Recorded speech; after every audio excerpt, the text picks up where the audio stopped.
Alright, what's poppin' and what's cracking, man? Clive Sugar George right here. Boom, boom, boom, boom, boom. Let's get cracking. A lot of things are happening in the world of football, especially in transfers over Europe. It's very exciting, surely. And today seems to be a day for strikers. Let me tell you that Richarlison has become a subject of interest for Tottenham Hotspurs.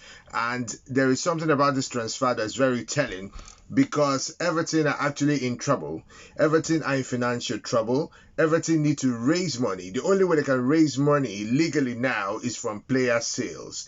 If they do not raise this money, they are going to face a set of punishments from the Premier League, and that also includes points deductions ahead of next season. You can all recall how Everton struggled to retain their Premier League status, under Frank Lampard last season. But surely they now have to sell a player to be able, or maybe players, but they need to raise a certain amount of money, and that's why they are still stamping on £60 million for the man called Richarlison. That's what they're telling Tottenham Hotspurs. Last night, there was a meeting between Daniel Levy and Bill Kenwright on this matter.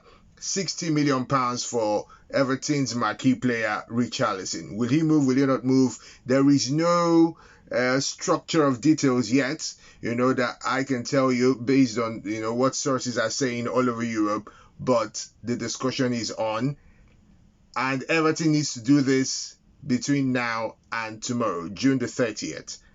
That is their deadline, so that from the 1st of July they can buy players. But most importantly, they have to balance their books because the financial year ends on the 30th of June. So the decision to sell or retain Richarlison or any other player at Everton has to be made between now and tomorrow because they need to raise money right about now. So that's where we are. And also there's something interesting coming from Germany. It's about Robert Lewandowski. 40 million euros is what Bayern Munich is willing to get to allow Lewandowski go to Barcelona. Lewandowski is also very interested in becoming a Barcelona player. That's the club that his heart is at right about now. And so we wait to see if Barcelona can raise 40 million euros for the signature of Robert Lewandowski. Very, very important for them to do. Very, very important for Lewandowski as well to settle his future.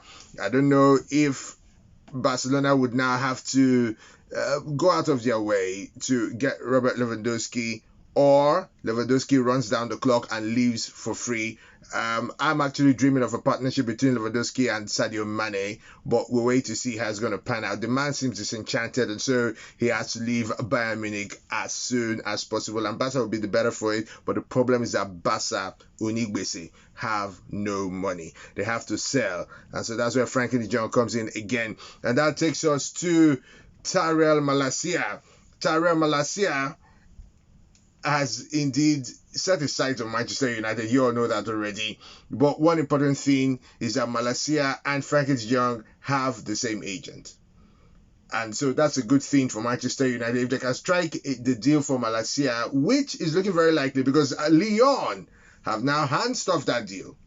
Malacia was going to Lyon, but Manchester United, as I said, hijacked the deal. And so Malacia going to Manchester United now that Lyon has, washed their hands off the matter is indeed a good sign that Frankie de Jong could be signing for Manchester United in the coming days. And since they have the same agent, a good relationship with agents also helps, smoothing things up. And indeed, that's what I have for you right about now. But I'm sure I'm going to be back again on your screens, as regards transfer matches or any other interesting thing in football. Let's get cracking, baby. The Sugar Man there, so boom!